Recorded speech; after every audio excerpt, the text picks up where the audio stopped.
सभी बीमा सलाहकार साथियों को सर्वप्रथम इस मीटिंग में आने के लिए हार्दिक स्वागत और अभिनंदन करता हूं। साथियों, आपने गत वित्तीय वर्ष में बहुत ही शानदार काम करते हुए और मंडल में नंबर 1 टीम का दर्जा प्राप्त किया। लास्ट ईयर की यदि अपन बात करते हैं तो 864 पॉलिसीज कंप्लीट करके अपन अलवर ब्रांच में नंबर 1 रहे। इसके लिए आप सभी को मेरी तरफ से ढेर सारी बधाइयाँ और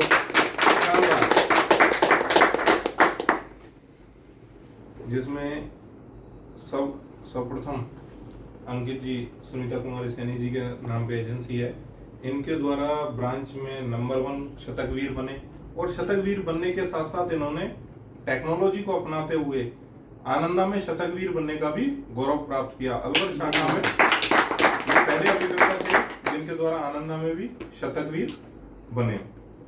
इनके द्वारा पूरे वित्तीय वर्ष में सिर्फ शतक ही नहीं, 1.5 शतक पूरा किया गया। और लास्ट में बहुत अच्छा कार्य करते रहे लास्ट तक। मतलब 31 मार्च को भी इनके पास ये था कि अगर हमें मिल जाएगी तो जो नंबर 1 चल रहा था कि इसको हम डिफीट देंगे। इन्होंने अपनी तरफ से पूरी शिद्दत के साथ कार्य किया, इसके लिए मैं बधाई देना चाहता हूं। और साथ ही मैं दूसरे साथियों से भी कहना चाहता हूं, देखो ये हमारे साथ जुड़े ऐसे, जब इनको भी समस्याएं होंगी, कोई भी पारंगत नहीं है। सपोज करो इन्होंने 150 पॉलिसी की और मैंने 12 पॉलिसी की, या बीमा सखी होने के लिए मिनिमम एलिजिबिलिटी 24 पॉलिसी की। इनके पास भी वही 24 घंटे थे, अपने पास भी वही थे, लेकिन इनमें क्या था, जुनून था। अलवर ब्रांच में आज 1800 एजेंट है, लेकिन उनमें नंबर 1 रहने का इनके अंदर जुनून था कि हमको सबसे पहले शतकवीर होना है। सबसे पहले इन्होंने जेडन ट्रॉफी भी क्वालिफाई इस साल में भी इन्होंने ही की है, लेकिन इन्होंने कहा हमारा फ्लैश जारी नहीं करना। बोले कि कॉम्पिटिटर हमसे दुगनी गति से भागता है, वो इनकी स्ट्रेटेजी है। लेकिन नंबर 1 आज भी ये नंबर 1 है, इनसे आगे एनओपी पे कोई नहीं है। तो कहीं ना कहीं इनके अंदर क्या है, अपने काम के प्रति डेडिकेशन है और एक प्लानिंग है कि मेरे को ये करना है। इसके लिए ये दोनों हस्बैंड वाइफ फुल गति से करते हैं और मैं चाहता हूं कि ये जल्दी से जल्दी, इनकी जो नंबर ऑफ पॉलिसीज हैं बहुत अच्छी हैं, ये सीएम क्लब में एंट्री करेंगे सीधे। और आप भी इन्हीं से को देखो सबसे पहले व्यक्ति कहाँ देखता है, अपने आस पड़ोस में देखता है। तो आपके साथी सबसे पहले एक ही लक्ष्य लो, जिस तरीके से इन्होंने काम को सीखा है और कार्य करने का जो जुनून है, हम भी उस कार्य को ही उसी प्रकार से करें। देखो किसी भी बीमा सखी को एक तो मन से ये निकाल देना कि हमें 24 पॉलिसी करनी है या महीने की 2 डालनी है, पहले दिन मन से निकाल दो। आप तो सीधे से रखो कि मेरे को महीने का कम से कम 50,000 रुपए का एनबी प्रीमियम कमीशन लेना है। अगर आपका स्टाइपेंड रुक जाए या कुछ भी रुक जाए तो आप रघुवीर जी या किसी को कहने की जरूरत नहीं होगी कोई, क्योंकि सिस्टम है अपने आप, जिसका कमीशन एलिजिबल है अपने आप सिस्टम रिलीज कर देता है। भाई कंप्यूटर को मैं नहीं कहता कि इस फलाने का एजेंसी कोड है, इसका स्टाइपेंड रिलीज कर या इसकी सैलरी रिलीज कर, वो अपने आप देखता है कि इसका कमीशन पूरा है, इसकी नंबर ऑफ लाइफ्स पूरी है, उसको ऑटो रिलीज करता है। आप स्टाइपेंड को मत देखो, आप तो सीधे सीधे ये देखो कि मेरे को इतना कमीशन अर्न करना है, कभी किसी को कहने की जरूरत नहीं होगी। और यदि आपने 5 साल पूरी शिद्दत के साथ काम कर लिया, मैं आपसे इस चीज का आज यहाँ पे वादा करता हूँ कि आप कभी किसी दूसरी चीज के लिए नहीं देखोगे। देखने में ऐसा लगता है बीमा सेल करना दुनिया का टफेस्ट जॉब है, कहते भी हैं कि बीमा सेल करना टफेस्ट है, लेकिन यदि आप एक्टिविटी करोगे, लोगों से मिलोगे, तो ये दुनिया का सबसे, मैं कहूंगा, इजीएस्ट जॉब है। इसका एक ही मूल मंत्र है, एक्टिविटी एक्टिविटी। और एक्टिविटी भी क्या है, मीट पीपल, लोगों से मिलो, और ज्यादा लोगों से मिलो और ज्यादा से ज्यादा मिलो। इसके अलावा इस सफलता का कोई मूल मंत्र नहीं है। हमें एक ही काम करना है कि हमें अपनी दिनचर्या बनानी है, अधिक से अधिक लोगों को मिलना है और उन्हें बीमे की जानकारी देनी है। आप जिस संस्था से जुड़े हुए 1956 से चल रही थी, 70 साल कंप्लीट हो गए, सरकारी संस्थान है, तो हमें ये भी कहने की जरूरत नहीं है कि ये संस्था कहीं भाग के चले जाएगी। लोग तो उन संस्थाओं के साथ जुड़ के बहुत अच्छा कार्य करके अपना पैसा कमा लेते हैं जिन संस्थाओं को पता नहीं है।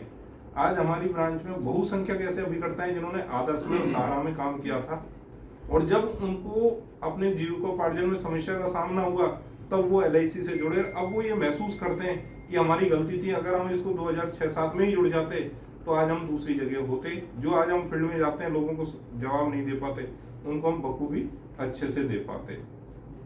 तो मेरा आज इस मन से एक ही बात है कि जब भी हम नेक्स्ट टाइम मिलें तो यहाँ बैठे हुए सभी मेरे साथी, क्योंकि मैं 3 साल से पहले, अगर आप आएंगे वहां पे तो मिल पाऊंगा, अदरवाइज मैं 3 साल से पहले अलवर या जयपुर नहीं आ पाऊंगा।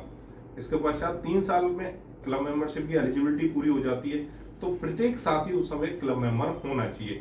डीएम से कम क्लब मेंबरशिप मत मानना, बीएम है, डिस्टिंग्विश्ड क्लब है, ये सिर्फ नाम की क्लब मेंबरशिप है, यहाँ कोई मॉनेटरी बेनिफिट नहीं मिलता। और क्लब मेंबरशिप एक बार आप ले लोगे ना, तो ये सोचना क्लब मेंबरशिप नाम नहीं है, ये आपको एक नई पहचान दिलाएगा। कमीशन के अलावा लगभग 1 लाख रुपए आपको एक्स्ट्रा मॉनेटरी बेनिफिट दिलाएगा। तो आज से जाएं और एक ही लक्ष्य निर्धारित कर लें कि मेरे को 2026 में बैठे 2029 में हर हालत में बीएम क्लब मेंबर लेना है, जेडएम लेना है, सीएम, एक लक्ष्य निर्धारित कर लें। और आप जब इस लक्ष्य को अपनाएंगे तो आपके पास मार्गदर्शक के रूप में रघुवीर जी जैसे एक प्लेटिनम ब्रिगेडधारी डिवीजन में पहली बार इस क्लस्टर में, जिसमें 4 ब्रांच आती हैं, कोटपुतली, खैरथल, भिवाड़ी, अलवर, पहले हमारे साथी हैं जिनके द्वारा प्लेटिनम ब्रिगेड क्वालिफाई की गई है। इसके लिए मैं इनको बहुत सारी शुभकामनाएं देता हूं। और साथ ही आप लोगों के पास मौका है, इनसे अच्छा ट्रेनर, अगर आप मंथली 10,000 रुपीज भी खर्च करोगे तो ऐसा आपको मार्गदर्शक और ट्रेनर नहीं मिलेगा। तो आपको जो मौका मिला है आप उसका फायदा लीजिए। देखिए, हो सकता है ब्रांच मैनेजर है या बीएम एजेंसी है या ब्रांच का मेन ब्रांच का एबीएमएस, वो आपको ट्रेनिंग दे सकें न दे सकें, लेकिन आपके इमीडिएट लीडर है ना, उनके पास इस क्षेत्र का 20 साल का लगभग एक्सपीरियंस है। 2007 की एजेंसी है, 2019 साल इनको इस क्षेत्र में कार्य करते हुए, और आज ये अलवर के ही नहीं, मैं कहता हूँ संपूर्ण, यदि आप जोनल ऑफिस में भी नाम लोगे तो वहां पर भी रघुवीर सिंह जी का परिचय आपको बता दिया जाएगा। यानी ये अब किसी के परिचय के मोहताज नहीं है, इनको इनके नाम और काम से जाना जाता है। तो आपके पास ये अपॉर्चुनिटी है कि आप इनका फायदा लें और आपको खुद को महसूस होगा ये चीज। लेकिन इसके लिए 2 चीजें हैं, आपको इनसे आके सीखना पड़ेगा। भाई इनको ये नहीं मालूम आप कहाँ अटक रहे हो, आप जहाँ अटक रहे हो वहां इनसे पूछोगे नहीं जब तक इनको महसूस नहीं होगा। और आप यहाँ पर ब्रांच में आने की आदत डालिए। दूसरा, प्रपोजल आनंदा है, मोबाइल से हो जाता है। प्रपोजल फॉर्म जितने समय में भरते हो ना, इतनी देर में आनंदा में कंप्लीट हो जाएगा। ब्रांच में हम जैसे टाइप करते हैं, हम गलती कर देते हैं, लेकिन आप खुद भरोगे, आपसे गलती का चांस नहीं रहता। आनंदा से जो प्रपोजल करते हैं उनकी नंबर ऑफ पॉलिसीज जो ऑफलाइन भरते हैं उनसे ज्यादा होती है, क्योंकि जब वो कस्टमर के पास बैठते हैं तो उनका कॉन्फिडेंस लेवल अलग होता है। ये वह चीज है, जब तक हम नहीं करते हमें पहाड़ लगता है। अपने बीच में सुरेश जी बैठे हुए हैं, सुरेश जी ई नेच में झिझकते थे, आज की डेट में 2 दिन इन्होंने ई नेच किए, अब ये परफेक्ट है। अब इन्होंने कह दिया, एक दिन गुड़िया से इन्होंने आनंदा से प्रपोजल कराया, अगला प्रपोजल मैं आनंदा से करूंगा। ये हमें कठिन तब तक ही है जब तक हम उसको नहीं करते हैं। जिस दिन हम कर लेते हैं ना, उस दिन वो सबसे इजी हो जाता है। अब इनका इतना कॉन्फिडेंस हो चुका है, ई नेच और एक प्रपोजल इन्होंने गुड़िया से कराया। बोले सर ये तो आसान है। बोले मेरे को ब्रांच का इंतजार करना पड़ेगा, ब्रांच खुलेगी कब, ये कब? बोले मैं घर बैठ के कभी भी कर लूंगा। तो हमें ये टेक्नोलॉजी को अपनाना होगा। ट्रेनिंग हमारे मार्गदर्शक दे रहे हैं हमें, और टेक्नोलॉजी अपने को स्वयं लेनी। देखो आपकी मतलब न सिर्फ आपकी कार्यशैली, व्यक्तिगत जीवन में भी आपको बहुत सारी इस चीज से फायदा होगा। आप बहुत अच्छा कार्य कर रहे हैं, लेकिन इस बार मैं चाहता हूँ 864 की बजाय अगले साल, देखो मैं आंकड़े देखूंगा, आंकड़ों का एक्सेस हमारे पास होता है कि अलवर ब्रांच के भी देख लें और हमारी के तो हमें देखने ही देखने। तो वहां जब वित्तीय वर्ष खत्म हो 31 मार्च 2027 को, आप सबका काम इस साल से दुगना होना चाहिए। कम से कम इतना लक्ष्य जरूर रखना कि हमने जो इस साल किया है उससे दुगनी होनी चाहिए। क्योंकि हम घर पे भी देखते हैं कि बच्चे के नंबर आते हैं तो हम उससे भी उम्मीद करते हैं अगली क्लास में जा रहा है तो ये गत वर्ष से अच्छे लाए। तो मैं आप सभी लोगों से चाहता हूं, धन्यवाद।